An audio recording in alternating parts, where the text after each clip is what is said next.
If you could focus on your breath for half an hour, then why would you meditate?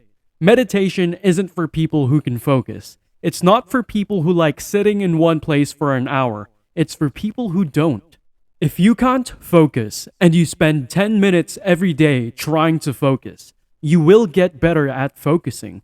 You might seem just as bad at meditation itself 10 years from now, but your ability to use your mind throughout the day will improve. Meditation itself isn't something you're supposed to do if you have a talent for it.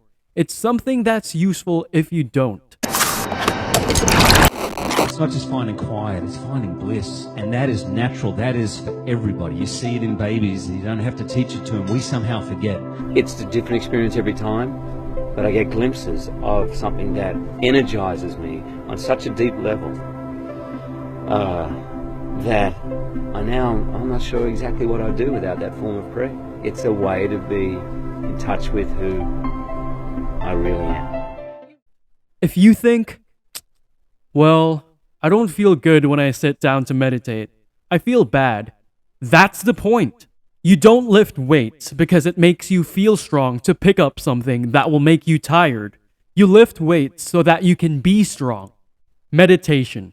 When you initially sit down to do it, it isn't fun. It's not supposed to be. And it's not relaxing. It's not that pleasant or sexy. It's not easy.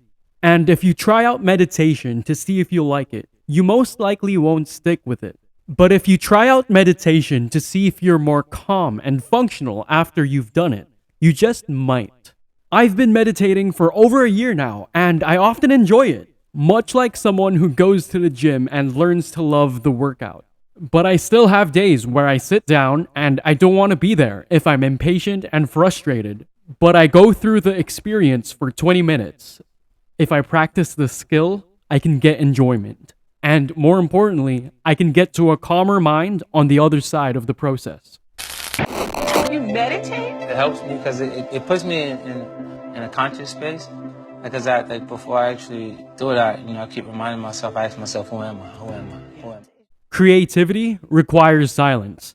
It requires that you stop your activity long enough to get bored. We live in a world of distraction, and we have minds that fear the silence so much that we don't let ourselves notice when we're avoiding the quiet moments that spark ideas. Anxiety is future problem solving, and boredom is just nothing. And we all want something to do, so we all don't let ourselves get bored. And you can create art out of anxiety for a little while, but eventually, it drains you of energy until you're a twitching, damaged imitation of the person you could be. You have to apply your discipline to your limits, not to pushing yourself further excess of effort. So stop. Take a moment to be silent. It won't be comfortable. You won't like it, but it will make it possible for you to make great things. Peace and love. If I don't do it, I feel like I'm constantly chasing the day, as opposed to being able to be controlled and dictate the day. Not that you're calling the shots on what comes forward, but the fact that I am set and ready for whatever may come my way. I have a calmness about whatever comes my way and a poise. And that comes from starting the morning off with meditation. Meditation, yeah. I'm older, I realize you actually want to, again, rest your mind. You want to learn how to settle into your mind. And now I look forward to solitary confinement, and that is a superpower that I think everybody can attain. The superpower of learning to be alone and enjoying it. Yeah. Turn it off.